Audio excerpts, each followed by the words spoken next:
So hello everyone. आज के इस पर्टिकुलर सेशन में हम बचे हुए कार्डियोमायोपैथीज़ को ख़त्म करेंगे and the first type of cardiomyopathy that will be dealing with is very interesting. पर उसके पहले मैं चाहूँगी कि आप कुछ न्यूज़ पढ़ें। Women dies of a broken heart 3 days before her husband passes away from cancer. Okay, heartbreak can put your health at risk. Expert defines broken heart syndrome, which can cause heart attacks. Okay, can trauma cause a heartbreak? Let us see. So, welcome to this topic, that is stress cardiomyopathy, also called as Takotsubo cardiomyopathy, also called as broken heart syndrome. Now, what is it? क्या होता है इसमें और कैसे होता है, चलिए समझते हैं।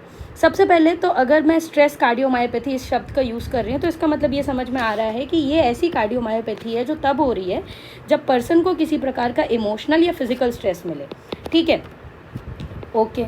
दूसरा इसका नाम है टोकोत्सुबो कार्डियोमायोपैथी। टोकोत्सुबो क्या होता है? टोकोत्सुबो एक मटके जैसा इंस्ट्रूमेंट होता है जो जापान के लोग यूज़ करते थे ऑक्टोपस को कैप्चर करने के लिए, है ना। इसके अंदर ऑक्टोपस को बंद कर लेते थे।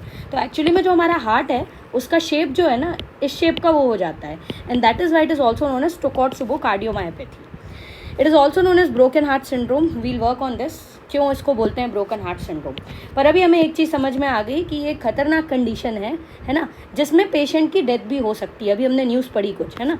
इसको कैटेकोलामीन टॉक्सिसिटी भी कहते हैं and it is a very acute presentation, है ना, बहुत अक्यूट प्रेजेंटेशन है। आइए शुरू करते हैं, ये क्या है। तो सबसे पहली चीज़ आई वुड लाइक कि आप एक बार इसका इंट्रोडक्शन देखो। क्या होता है ये? Transient regional systolic dysfunction of left ventricle without coronary artery disease और प्लाग रप्चर। यहाँ पे हो क्या रहा है बेसिकली? ट्रांजिएंट यानी थोड़े समय के लिए, regional systolic dysfunction of the left ventricle. Left ventricle का सिस्टोलिक डिस्फंक्शन हो रहा है, वो डिफ्यूज़ नहीं है, रीजनल है। पर्सन को ना कोई कोरोनरी आर्टरी डिसीज़ है, ना किसी प्लैक का रप्चर हो रहा है, पर फिर भी सिम्टम्स ऐसे मिलेंगे जैसे कोई खतरनाक चीज़ हुई है। See, I would like you to read this case and then I'll come back to the clinical features and all other things and a pathogenesis and all. So the case says that a 55-year-old lady lost her son in a road traffic accident. Okay, so there was a lady and she lost her son in the road traffic accident. Okay, then post this event, mother, she had a very severe chest pain at rest, diffuse, and she also had diaphoresis, right? So she had a very severe chest pain. Okay, we got this point. Very severe chest pain and that chest pain was at rest, है ना। Rest पे भी था वो chest pain, मतलब but obvious सी बात है कि यहाँ पे ये MI जैसा थोड़ा थोड़ा कोइंसाइड कर रहा है। ठीक है, डिफ्यूज चेस्ट पेन था, डायफोरेसिस था। हमने अगर हार्ट रेट ली इसकी तो बढ़ी हुई थी। The lady's heart rate was very much high, it was 130 beats per minute. BP जो था वो घटा हुआ था। अब यहाँ पे हमारा दिमाग ख़राब हुआ क्योंकि नॉर्मली अगर हार्ट रेट बढ़ रही है, भाई बॉडी में सिंपैथेटिक ड्राइव हो रही है। मैंने बोला ना, कैटेकोलामीन की टॉक्सिसिटी हो रही है। ठीक है, कैटेकोलामीन्स क्यों रिलीज हुए अभी हम सीखेंगे। बस अभी आप केस समझो कि पर्सन में हार्ट रेट तो बढ़ गया पर ये कैटेकोलामाइन BP को नहीं बढ़ा पाया। ऐसा क्यों हो रहा है? That is very interesting question, right.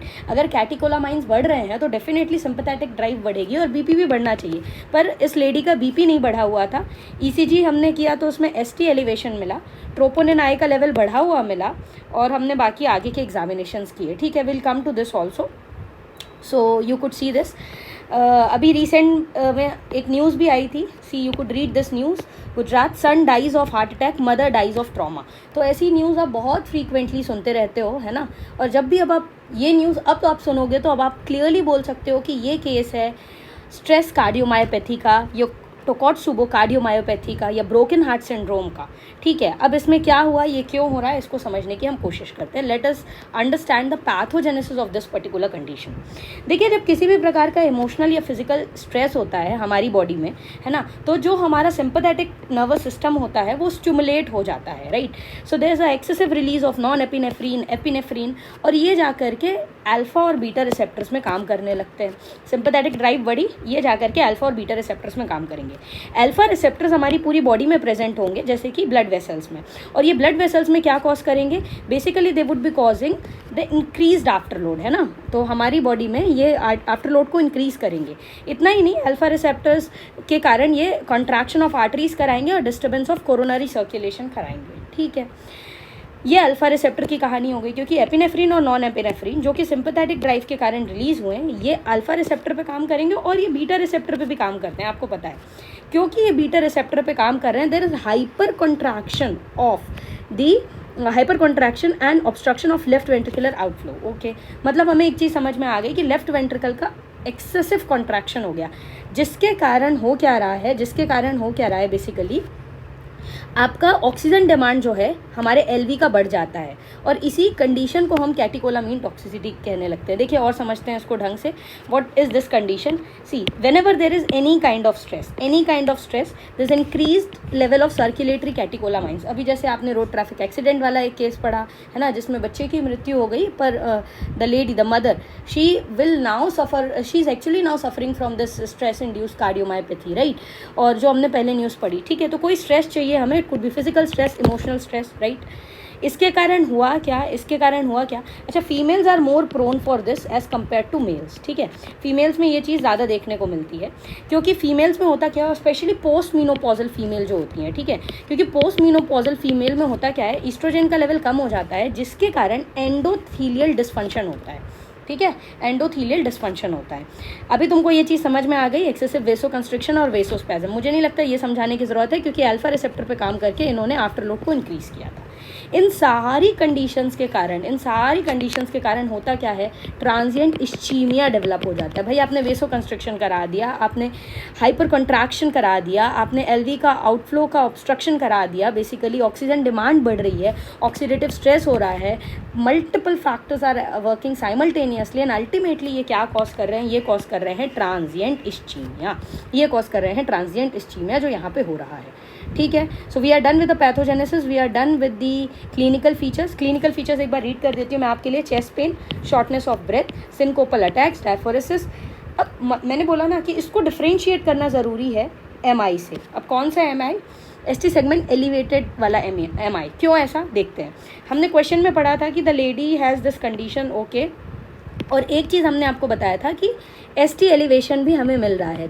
जब हमने इस लेडी का ईसीजी किया तो हमें एसटी एलिवेशन मिला, और हमारे दिमाग में 100% ये चीज़ बैठ गई, क्योंकि डिफ्यूज़ पेन हो रहा है, ठीक है, क्योंकि पसीना भी आ रहा है लेडी को, क्योंकि very severe chest pain rest पे भी हो रहा है ना, क्योंकि एसटी एलिवेशन भी मिल रहा है। सो सबसे इंटरेस्टिंग चीज़ कि ट्रोपोनिन के लेवल भी बढ़े हुए मिले, तो we think that it could be MI, right, और एसटी सेगमेंट एलिवेटेड वाला एमआई है ये।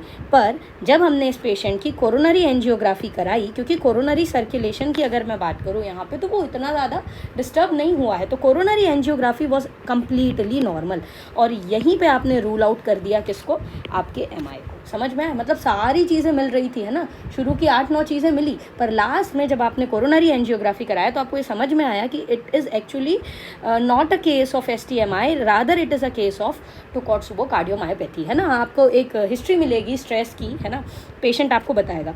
जब आप इको करोगे इस पेशेंट का, तो आपको अल्टरेशन मिलेगा एलवी शेप में, है ना, और हाइपोकाइनेसिया होगी, ठीक है। Okay, that's well and good. So we are done with the pathogenesis, we are done with the clinical features, we are done with now the ECG finding. Now we have to talk about the ECG finding, and this is very very very important. Now listen to me carefully. What are we going to find, है ना। आपको कुछ Leeds देखनी है, fix कर लो, that is V1 to V6, ठीक है, V1 to V6 देखनी है। तो हम V2 को देखते हैं, क्योंकि यहाँ पे ये चीज़ बहुत अच्छे से दिख रही है। We could find this V3 also.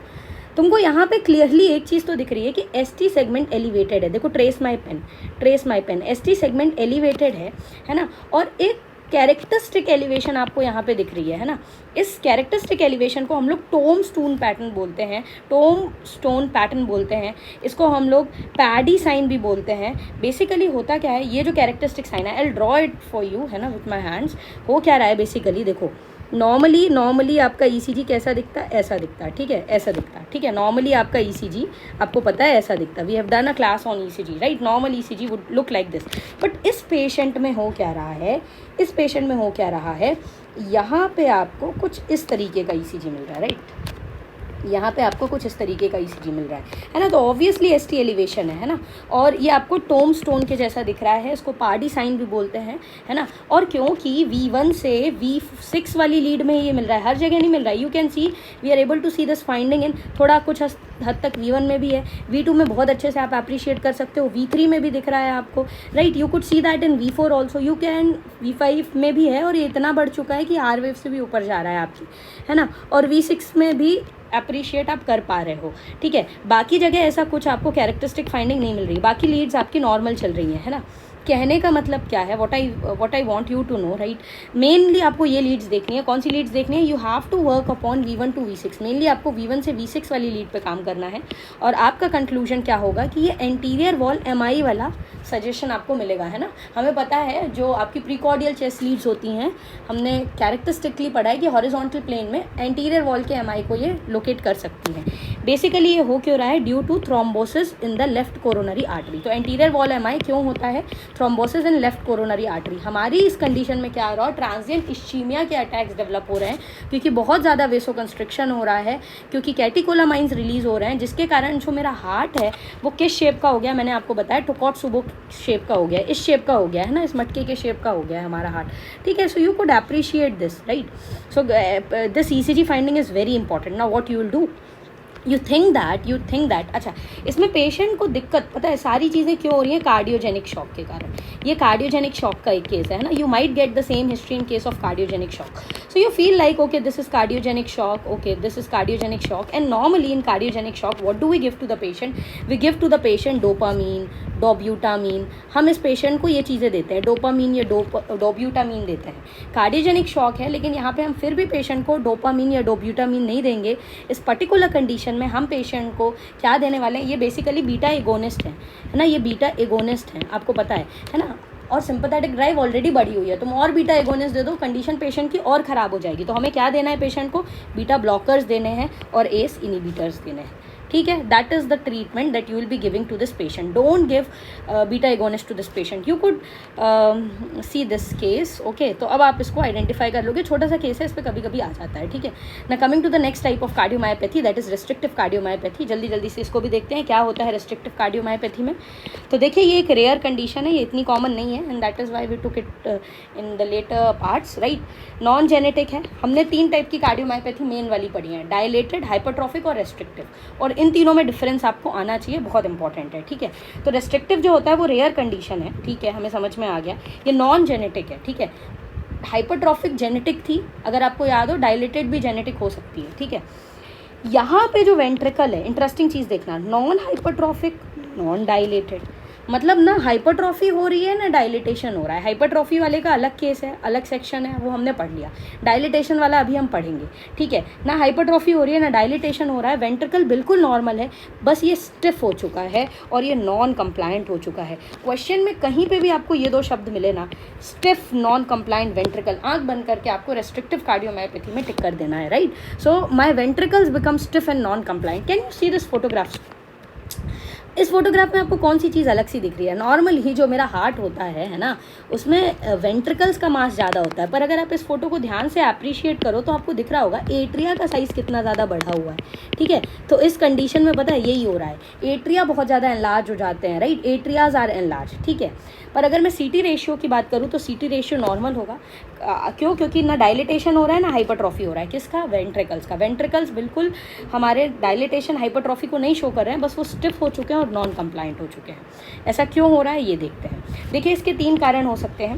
पहला कारण होता है इडियोपैथिक, ये इडियोपैथिक हो सकता है। दूसरा कारण होता है it could be because of 3 reasons, that is इसको मायोकार्डियल रीजन्स बोलते हैं। और तीसरा कारण होता है एंडोमायोकार्डियल रीजन। फिर से मैंने क्या बोला, हम बात कर रहे हैं बेसिकली हम बात कर रहे हैं आपके रेस्ट्रिक्टिव कार्डियोमायोपैथी की। हमने पढ़ लिया कि रेयर कंडीशन है, नॉन जेनेटिक है, नॉन हाइपरट्रॉफिक है, नॉन डायलेटेड है, सब नॉन नॉन नॉन आ रहा है, ठीक है। यहाँ पे वेंट्रिकल स्टिफ हो चुके हैं, नॉन कंप्लायंट हो चुके हैं, ठीक है। बस एट्रिया थोड़े से एनलार्ज दिखते हैं आपको। और इस पर्टिकुलर केस के 3 कॉजेस होते हैं, या तो इडियोपैथिक हो सकता है, right, we don't know the cause. It could be even because of myocardial cause and it could be even because of endomyocardial cause. You need to learn this. अगर myocardial cause की बात करें तो infiltration हो सकता है। भाई ventricle stiff हो गए यानी कोई ना कोई चीज़ आकर के वेंट्रिकल की वॉल में पे डिपॉजिट हो रही है, जो इसको प्रॉपरली रिलैक्स नहीं होने दे रही है, वेंट्रिकल को नॉन कंप्लाइंट बना दे रही है, ठीक है। तो एमाइलॉइड डिपॉजिट हो सकता है, sarcoidosis could be the condition, Gaucher's disease could be a condition, okay. It could be non infiltrative condition also, है ना, कोई चीज़ इन्फिल्ट्रेट नहीं हुई है। इसमें आप स्क्लेरोडर्मा और डायबिटीज़ मेलाइटस, ये 2 शब्द याद रखोगे, ठीक है। एक बार फिर से, इन्फिल्ट्रेटिव में हमने क्या क्या पढ़ा, amyloidosis, sarcoidosis and Gaucher's disease. Non infiltrative में हमने स्क्लेरोडर्मा और डायबिटीज़ मेलाइटस पढ़ा।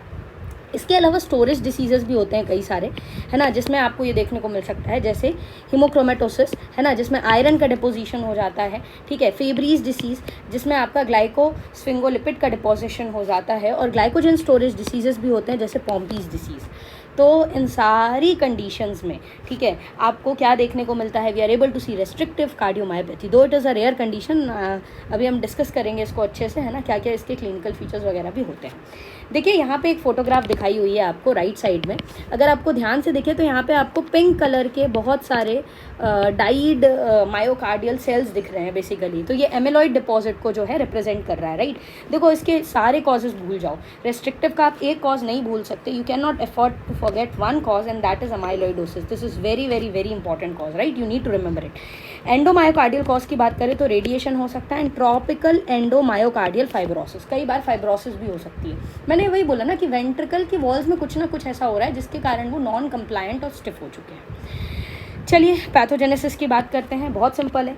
मैंने बोला वेंट्रिकल्स को क्या करना है, आपको कंप्लायंस कम करनी है और उनकी स्टिफनिंग करा देनी है, ठीक है। यहाँ पे बाईवेंट्रिकुलर फेलियर देखने को मिलता है, यानी लेफ्ट और राइट दोनों वेंट्रिकल का फेलियर हो सकता है, पर आर से रेस्ट्रिक्टिव और आर से राइट वेंट्रिकल का फेलियर ज़्यादा देखने को मिलता है as compare to left ventricle, ठीक है। क्या क्या क्लिनिकल फीचर्स होंगे, पिटिंग एडीमा, देखो अब ये हम याद नहीं करेंगे, ये आपने पिछले सेशंस में समझा होगा, और नहीं समझा तो let me tell you, this is my heart, right, and this is right side of my heart and this is left side of my heart. I am saying that my ventricles are becoming non compliant, right, they are becoming non compliant, ठीक है। तो जब ये non compliant हो गए, ठीक है, जब ये non compliant हो गए तो इसमें ये डायस्टोल के समय प्रॉपरली अब रिलैक्स नहीं होंगे, है ना, इसमें फिलिंग प्रॉपरली नहीं होगी, जिसके कारण ब्लड का क्या होने लगेगा, बैक फ्लो होने लगेगा। अगर राइट साइड के चेम्बर से बैक फ्लो हो रहा है तो वो सिस्टमिक सर्कुलेशन में जाएगा, ये चीज़ बिल्कुल बताने की ज़रूरत नहीं है ना। Superior vena cava, inferior vena cava, इन सारी चीज़ों से होते हुए, ठीक है, सुपीरियर वेना कावा में जाएगा तो जेवीपी रेज मिलेगा, है ना, और इन्फीरियर वेना कावा में जाएगा तो सिस्टमिक सर्कुलेशन में जाएगा, इडीमा विडीमा के फीचर्स मिलेंगे। और अगर लेफ्ट साइड में बैक फ्लो हो रहा है, ठीक है, लेफ्ट साइड में बैक फ्लो हो रहा है तो डेफिनेटली ये कहाँ पे जाएंगे, लंग्स में जाएंगे। अगर ये लंग्स में जाएंगे तो तुम्हें पल्मोनरी इडीमा के फीचर्स मिलेंगे। तो you need to understand this and we have already discuss these findings in so many conditions, right. तो क्या क्या देखने को मिलेगा, देखो राइट वेंट्रिकल की जब कंप्लायंस कम होगी तो पिटिंग एडीमा मिलेगा, क्योंकि अब जो राइट साइड का हमारा चेम्बर है वो एकोमोडेट नहीं कर पा रहा है ब्लड को। तो जहाँ से भी ब्लड उसके पास आ रहा है वो ये बोल रहा है कि I could not receive this much amount of blood and you keep this blood with your self. तो पूरी बॉडी से जो जहाँ जहाँ से खून आ रहा है वो वहीं पे ठहरने लगेगा, है ना। पिटिंग एडीमा आपको मिलेगा, है ना। You would be able to see ascites, आपको एसाइटिस का कंडीशन देखने को मिलेगा। हिपैटोमेगाली देखने को मिलेगी, लिवर एनलार्ज हो जाएगा, क्योंकि हिपैटिक वेन भी अल्टीमेटली इंफीरियर वेना कावा में ड्रेन करते हैं। कई बार वो क्वेश्चन में राइट अपर क्वाड्रेंट डिस्कम्फर्ट लिखेगा, लिवर का राइट अपर क्वाड्रेंट जो है उसमें डिस्कम्फर्ट मिलेगा। देखो मैंने जैसे ही एसाइटिस पढ़ा और जैसे ही मैंने पिटिंग एडीमा पढ़ा, मेरे दिमाग में डायरेक्टली पोर्टल हाइपरटेंशन आया।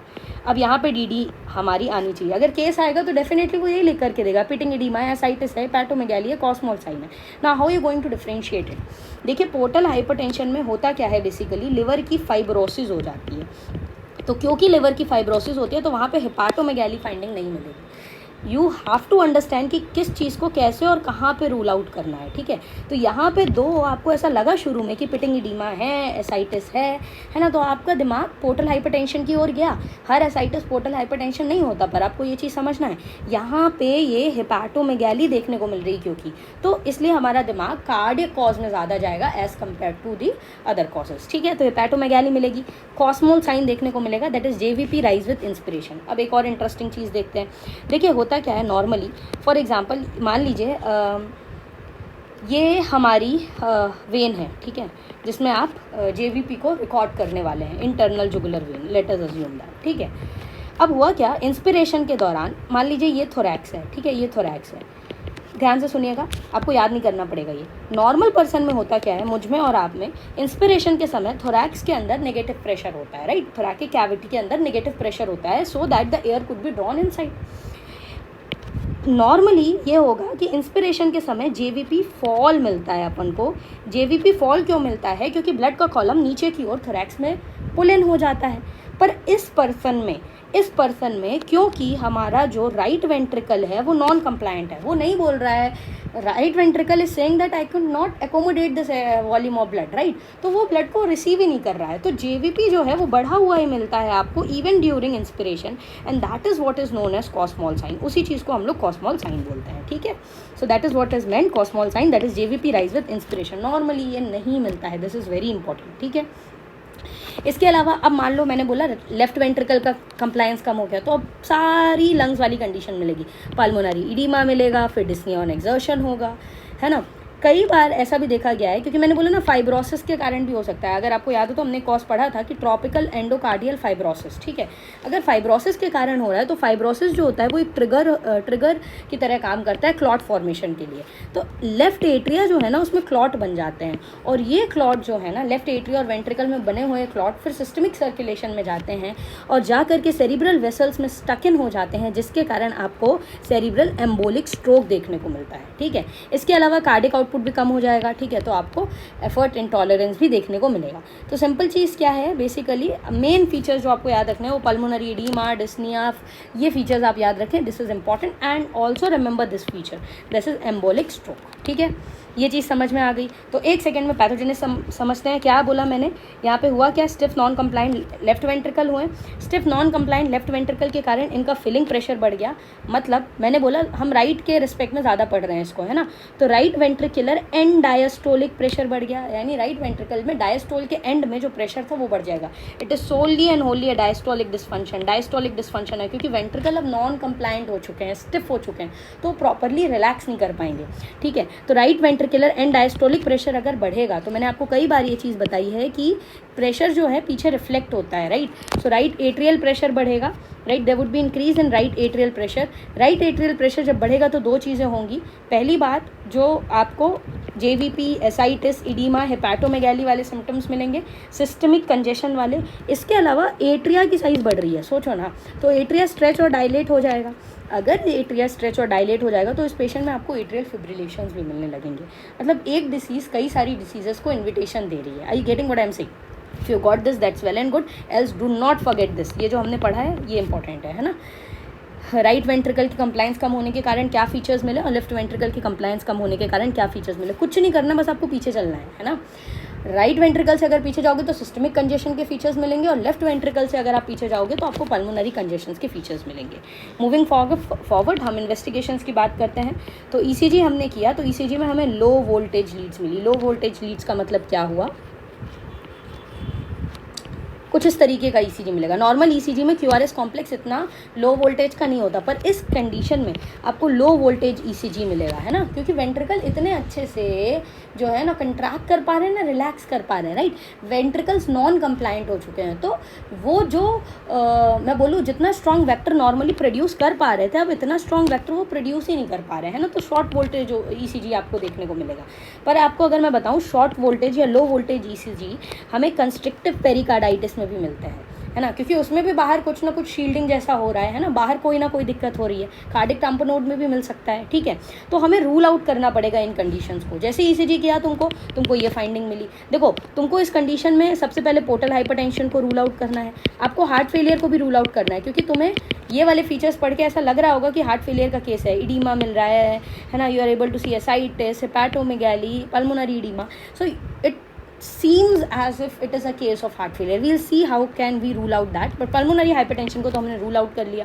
फिर मैंने बोला कंस्ट्रिक्टिव पेरिकार्डाइटिस वगैरह को भी रूल आउट करो, क्योंकि अगर तुम ईसीजी देखोगे तो तुम्हें सीधे ये लगेगा कि ये कंस्ट्रिक्टिव पेरिकार्डाइटिस का केस है, ये कार्डिक टैम्पोनोड का केस है।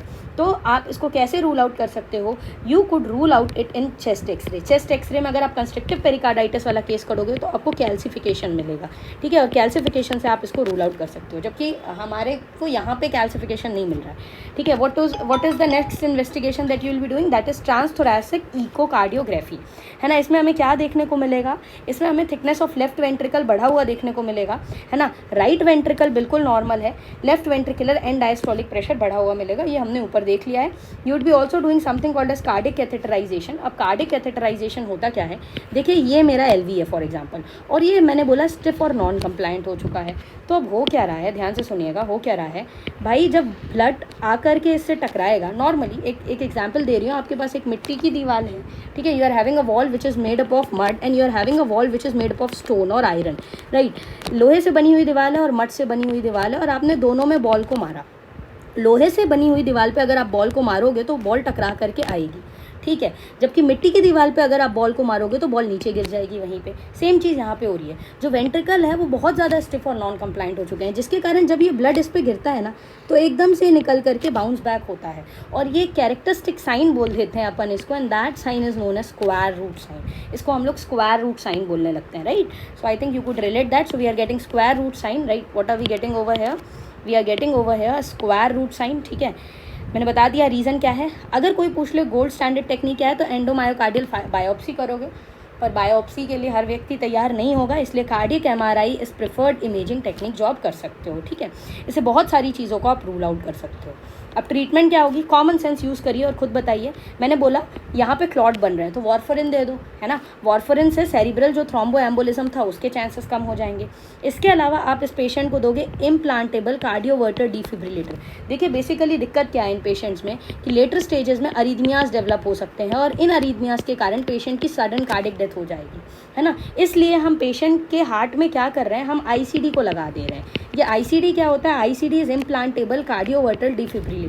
ये पता है क्या होता है, ये एक ऐसा डिवाइस होता है जो हार्ट में जनरेट होने वाली अगर मैं बोलूँ स्पॉन्टेनियस रिदम जो काम की नहीं है ना, जो कि मैं बोलूँ डिफेक्टिव रिदम्स हैं, उनको डिटेक्ट करता है और डीसी शॉक दे करके उसको वहीं पे टर्मिनेट कर देता है, ठीक है.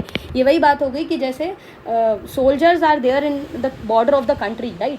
whosoever will come they will terminate that particular person at that point of time. तो ये आईसीडी भी वही काम कर रहा है, ठीक है. इसके अलावा आप डायूरेटिक्स भी दे सकते हो, है ना. बहुत ज़्यादा डायूरेटिक नहीं देना, क्योंकि आपको पता कंजेशन हो रहा है पूरी बॉडी में, तो आपको ऐसा लगता है कि डायूरेटिक दे दे तो पेशेंट को रिलीफ मिलेगा.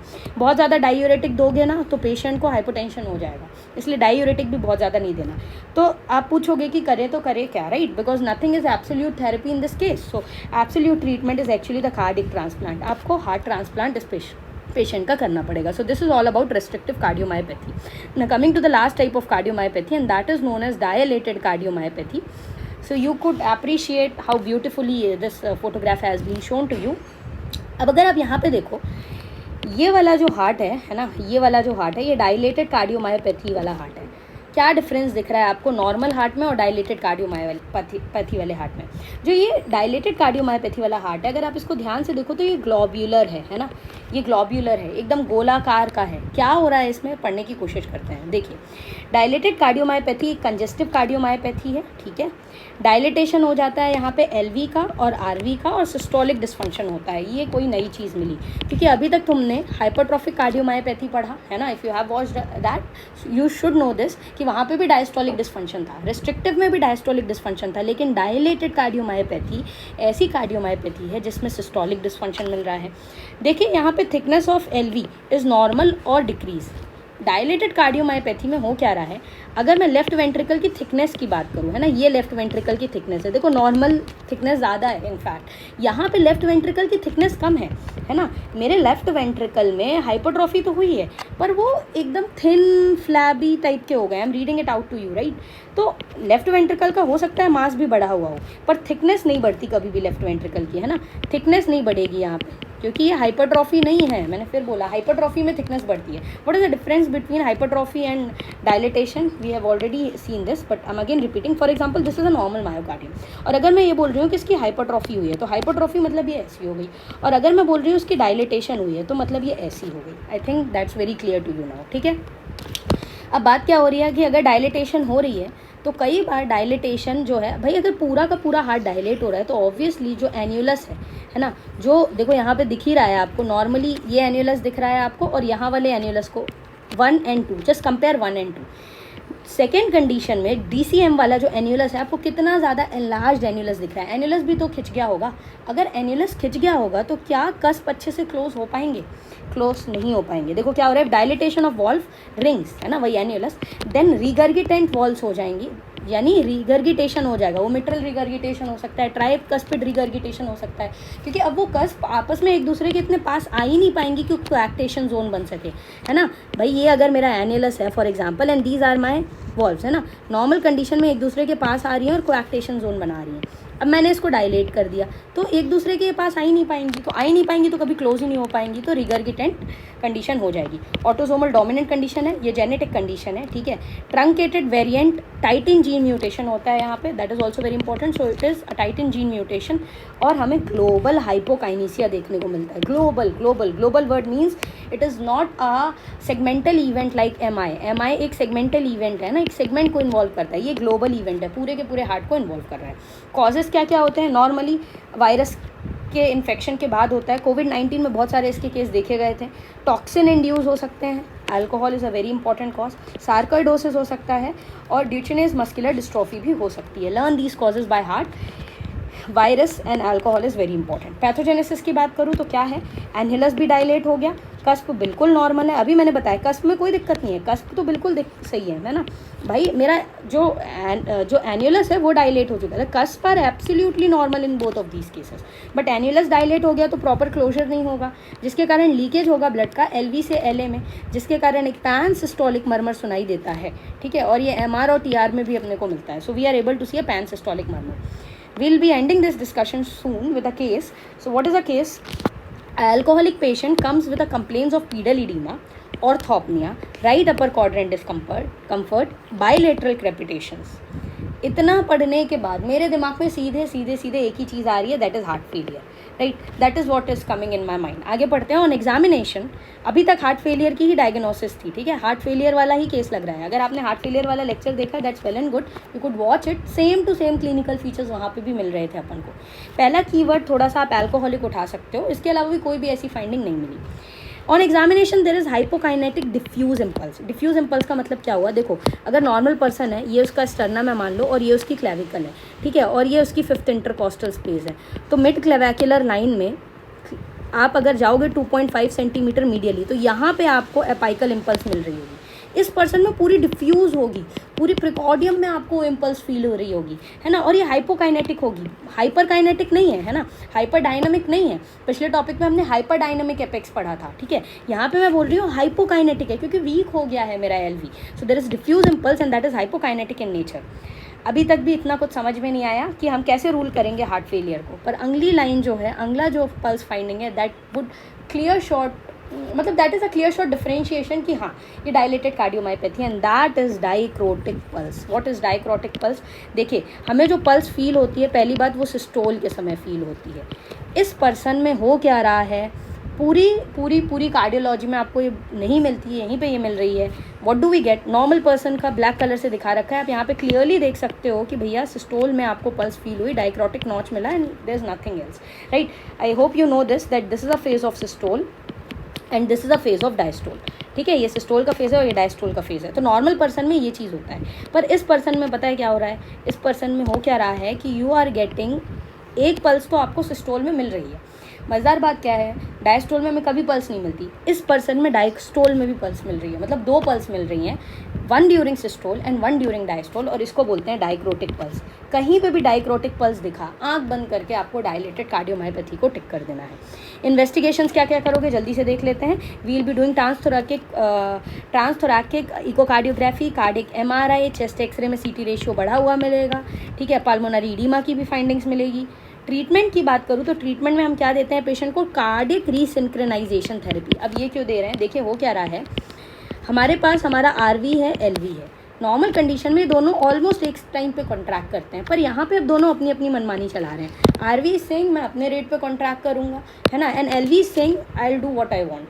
तो हम क्या करते हैं, हम इन दोनों को सही करने के लिए कि दोनों एक साथ सही सिंक्रोनाइज्ड वे में चलें, we are doing cardiac resynchronisation therapy, right. आप बीटा ब्लॉकर्स दोगे और ACE इनहिबिटर्स दोगे, ये तो बिल्कुल हार्ट फेलियर जैसा जो आपने मैनेजमेंट किया था वैसे ही कर रहे हो आप यहाँ पे, है ना, जिससे वर्कलोड कम हो जाए हमारे हार्ट पे, क्योंकि हार्ट कमज़ोर हो गया है ना, तो हम वर्कलोड कम करने की कोशिश कर रहे हैं और फाइंडिंग्स भी आपको इडीमा वगैरह की मिल रही हैं, तो उसको कम करने के लिए भी आप बीटा ब्लॉकर्स और ये एस इनहिबिटर्स दे सकते हो। सॉल्ट रेस्ट्रिक्शन करने के लिए बोलो पेशेंट को, मैंने बोला ना हार्ट फेलियर जैसी कंडीशन है तो वही सारी चीज़ें अपने को करनी पड़ेगी। Finally ultimately you will have to do cardiac transplantation, there is no way out, है ना, लास्ट में कार्डिक ट्रांसप्लांटेशन ही करना पड़ता है। So this is all about the left types of cardiomyopathies. Out of this takotsubo cardiomyopathy is very important और हमने इसको अच्छे से पढ़ा है केस के साथ, तो डोंट